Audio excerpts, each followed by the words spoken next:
SIR मतलब special intensive revision. या आप पेपरों में पढ़ रहे होंगे, खबरों में देख रहे होंगे, सुन रहे होंगे, ये ऐसा कोई एक प्रोसेस स्टार्ट हुआ है SIR का। इसको सर नहीं कहा जा रहा है बल्कि SIR स्पेशल इंटेंसिव रिवीजन। और ये इलेक्शन कमीशन ऑफ इंडिया की तरफ से चलाया जाने वाला एक प्रोसेस है। हर कुछ सालों के बाद इलेक्शन कमीशन क्या करता है कि उनकी जो इलेक्टोरल लिस्ट होती है उसको रिवाइज करता है। वो देखता है कि कितने नाम डुप्लीकेट है, नाम है नहीं है, नाम सही है नहीं है, उसमें फोटो बराबर है नहीं है। तो ये पूरे प्रोसेस को स्पेशल इंटेंसिव रिवीजन कहा जाता है। इंटेंसिव का मतलब ये होता है कि बिल्कुल डिटेल में जाकर, अंदर जाकर पूरा रिवाइज करना। बच्चा जब पढ़ लेता है, साल भर पढ़ता है, तो माँ एग्जाम के दिन कहती है एक मरतबा रिवीजन कर लो, यानी कि जो जो तुमने देखे थे, पढ़े थे, उसको एक मरतबा रिवाइज कर लो। अब एग्जाम में बैठना है तो इलेक्शन कमीशन भी वैसा ही एक रिवीजन करने के लिए जा रहा है। अब ये प्रोसेस स्टार्ट हो चुका है। आप लोगों को बहुत जिम्मेदारी के साथ इसके अंदर हिस्सा लेने का है, क्योंकि आप जानते हैं कि हुकूमत कहीं ना कहीं किसी न किसी बहाने से CA NRC लागू करना चाहती है। ये भी समझ लीजिएगा एक तरीका ऐसा है कि वोटर लिस्ट के अंदर से नाम कटा दिया जाए करके उसमें। तो अब आपको करना क्या है, हर लेवल के ऊपर, चाहे वो ग्रामीण एरिया हो, शहर हो, उसमें वहाँ पे कलेक्टर ऑफिस के जरिए BLOs अपॉइंट किए गए हैं। जैसे इलेक्शन कार्ड बनाने के लिए लोग घर घर जाते हैं, BLOs जाते हैं, लोगों से पूछते हैं 18 साल के ज़्यादा हो गए हैं, आपका कार्ड बना है नहीं बना है, फिर वो कार्ड बनाने की जिम्मेदारी BLOs की होती है। कुछ इसी तरीके से BLOs अपॉइंट किए गए हैं ये SIR के लिए भी। अब आपको क्या करना है, आपको अपने शहर के अंदर अपनी एक कमेटी बनानी है, कुछ समझदार लोगों को जिम्मेदारी देने की है, और वो कमेटी इस पूरे प्रोसेस को लोगों के ताउन के जरिए इसको एग्जीक्यूट करेगी। जैसा हमने अपने औरंगाबाद शहर के अंदर एक कमेटी बनाई है और उस कमेटी के जरिए लोगों के अंदर जागरूकता पैदा कर रहे हैं, BLOs के साथ कोऑर्डिनेट कर रहे हैं, वो कमेटी तहसीलदार के साथ कोऑर्डिनेट कर रही है, वो कमेटी कलेक्टर के साथ कोऑर्डिनेट कर रही है कि कहाँ पर काम हो रहा है, कहाँ पर नहीं हो रहा है, कौन BLO काम कर रहा है, कौन नहीं कर रहा है करके। अब BLOs तो गवर्नमेंट ने अपॉइंट कर दी है, आपको क्या करना है, आपको BLAs अपॉइंट करना है। ये BLAs आप ऐसे लड़के को अपॉइंट करिएगा जो पूरे मोहल्ले को जानता है, जो कुछ काम करना चाहता है। उसका नाम एक फॉर्म के अंदर आपको भर कर देना है, वो कमेटी के पास दे दीजिएगा, आपके अपने शहर की कमेटी के पास। ऐसे 10-10 BLOs या जो जितनी यादी रहेगी वो यादी के हिसाब से कहीं पर 10 हो सकते हैं, कहीं पर 15 हो सकते हैं, कहीं पर 8 हो सकते हैं। तो ऐसे BLOs अपॉइंट करना है जो कोई भी आपके महल्ले का हो सकता है, वहाँ के कॉरपोरेटर, वहाँ का काउंसिलर, वहाँ के पॉलिटिकल पार्टीज के लोग जो है वो अपने तौर के ऊपर भी ये एक्सरसाइज को एग्जीक्यूट कर सकते हैं। अब ये SIR है क्या, तो गवर्नमेंट ने क्या किया है कि 2002 की जो हमारी इलेक्शन की लिस्ट थी, 2002 की, वो इलेक्शन लिस्ट को निकाला उन्होंने, और वो इलेक्शन लिस्ट को निकाल के उसको है तो एक डेटा के तौर के ऊपर, उसको एक फाइनल अथॉरिटी के तौर के ऊपर देखा जा रहा है। अब अगर 2002 के अंदर इम्तियाज जलील का नाम है तो वो नाम सही है क्या, इम्तियाज जलील के वालिद का, उनके वालदा का नाम है क्या, वो देखा जाएगा उसमें।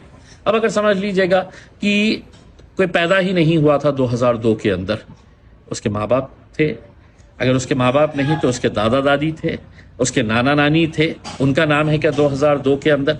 और अगर वो नाम मिल गया तो उसका जो एपिक नंबर होता है, उसका जो सीरियल नंबर होता है, वो पूरा है तो आपको वोटर लिस्ट 2002 की, जो आप है तो वेबसाइट के ऊपर से भी निकाल सकते हैं, वहाँ पे पहले ढूंढ लीजिएगा कि अपना नाम है क्या।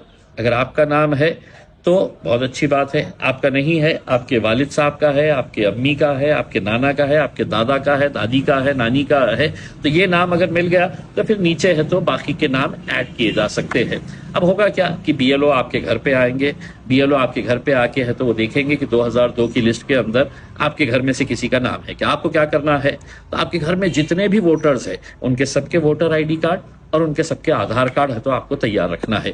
BLOs आएंगे, आपका देखेंगे ये नाम है करके। अब हो सकता है कि 2002 की वोटर लिस्ट के अंदर आपका नाम गलत है, اور ابھی کی جو ووٹر لسٹ آئی ہے، آدھار کارڈ جو بنا ہوا ہے اس کے اندر نام الگ آ رہا ہے، یہ صحیح نام ہے، وہ غلط نام تھا اس میں.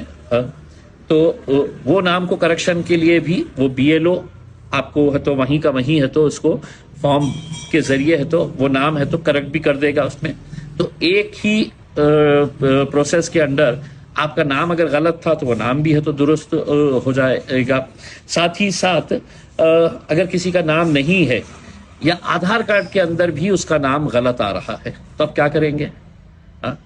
2002 کی لسٹ کے اندر الگ نام، آدھار کارڈ کے اندر ہے تو ایک غلط مسٹیک ہے، تو پھر وہ فارم آتا ہے، فارم 8 ہوتا ہے، وہ فارم 8 آپ کو بھرنا پڑے گا. وہ آدھار کارڈ کے اندر ہے تو آپ کا نام ہے تو پہلے چینج کرنا پڑے گا، اور وہ چینج کرنے کے بعد ہے تو پھر وہ جو پروسیس ہے ایس آئی آر کا، وہ پروسیس ایس آئی آر کا کمپلیٹ کرنا پڑے گا. یہ سب باتیں میں آپ کو کیوں بتا رہا ہوں؟ وہ اس لیے بتا رہا ہوں کہ یہ ایکسرسائز بہت ضروری ہے، ورنہ ہو سکتا ہے یہ کہ بی ایل او آئے گا اور بی ایل او آ کے کہے گا کہ آپ کا تو کچھ ہے ہی نہیں، آپ کا نام کاٹ دیا ہے، اور دوبارہ جب وہ کارڈ بنانے کی بات آئے گی تو بہت لمبا پروسیس آپ کو کرنا پڑے گا. اب تو یہ آپ کے گھر پہ آ رہے ہیں، جیسا ہم نے اورنگ آباد کے اندر ہر جگہ کے اوپر اب ہم کیمپس لگا رہے ہیں. ہم نے یہاں پر مسجدوں کے اندر اعلان کروائے ہیں کہ جمعے کی نماز کے بعد یا تراویح کے بعد علماء کرام جو ہے وہ لوگوں کے اندر یہ جاگرکتا پیدا کرے کہ یہ ایس آئی آر کا پروسیس کمپلیٹ کروانا کتنا ضروری ہے کر کے. کیونکہ اگر آپ کا نام ہٹ گیا تو صرف ایک ووٹ نہیں ہٹتا ہے، آپ کا ادھیکار جو ہے وہ ادھیکار پوری طریقے سے ختم کیا جاتا ہے. اور حکومت جو ہے ہم کو وہیں پر لے جانا چاہ رہی ہے. حکومت جو ہے وہ کسی نہ کسی طریقے سے یہ کوشش کر رہی ہے کہ کسی طریقے سے ان کا نام کٹ جائے تاکہ آنے والے وقت کے اندر انہیں آسانی ہو سکے ہے. ہمیں غفلت میں نہیں رہنا ہے، ہمیں پوری ذمہ داری کے ساتھ، اور میں اس ویڈیو کے ذریعے تمام شہروں میں مجلس کے جتنے ذمہ دار ہیں ان سب سے اپیل کر رہا ہوں اپنے اپنے طور کے اوپر یہ ایکسرسائز شروع کرے، کمیٹیز بنائے اور کمیٹیز کے ذریعے یہ کام کو انجام دے. اب یہ بہت بڑی ایکسرسائز ہے اور وقت کتنا دیا گیا ہے؟ 31 مارچ 2026، یعنی کہ مشکل سے آپ کے پاس 1 مہینہ ہے. یہ 1 مہینے کے اندر آپ کا وہ میپنگ کرنے کا ہے.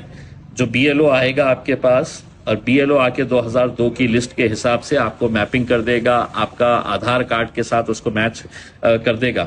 تو یہ صرف آپ کے پاس 1 مہینہ ہے. 1 مہینے کے بعد پھر اس کا سیکنڈ فیز سٹارٹ ہوگا اس میں. لیکن اگر آپ 1 مہینے کے اندر اگر اپنی میپنگ نہیں کرائے تو آپ سیکنڈ فیز کے اندر جا ہی نہیں سکتے ہیں. پھر آپ کو انتظار کرنا پڑے گا کہ گورنمنٹ کب کرے گی، کیسے کرے گی کر کے اس میں. تو یہ سب چیزیں بہت ذمہ داری کے ساتھ آپ سبھی لوگوں کو کرنا ہے. یہی اپیل کرنے کے لیے میں آیا ہوں کہ ایس آئی آر کو آپ سبھی لوگ سنجیدگی سے لیں. جو ذمہ دار ہے شہروں کے، گاؤں کے اندر، وہ بھی اپنی ذمہ داری کو سمجھتے ہوئے لوگوں کے اندر جاگرکتا پیدا کرے. اور تمام کمیٹی کے لوگوں کو میں یہ کہہ رہا ہوں اپنے اپنے محلے کے اندر، اپنے اپنے گلیوں کے اندر لوگوں کو آگاہ کرے کہ یہ کام آپ کی ذمہ داری ہے کہ آپ کا نام اس کے اندر رہنا. ورنہ ہو سکتا ہے کہ آنے والے وقت کے اندر سارا کھیل جو رہے گا وہ کاغذات کا رہے گا، ڈاکومنٹس کا رہے گا. اور حکومت تو بار بار یہ کہہ رہی ہے تمہارا جنم داخلہ ہے، بتاؤ نہیں ہے تو کوئی کہتا ہے کہ تم بنگلہ دیشی ہے، کوئی کہتا ہے کہ تم پاکستان سے آئے ہوئے ہے کر کے. ویسی نوبت نہ ہو، اس لیے ابھی سے ہی اگر ہم جاگرت ہو جائے، ابھی سے ہی ہم اپنا تھوڑا وقت نکال کر اس کے اندر اس کام کو انجام دیں تو یقیناً آنے والا وقت ہمارے لیے اور آپ کے لیے، سب کے لیے بہت آسانی کا رہے گا. بہت بہت شکریہ.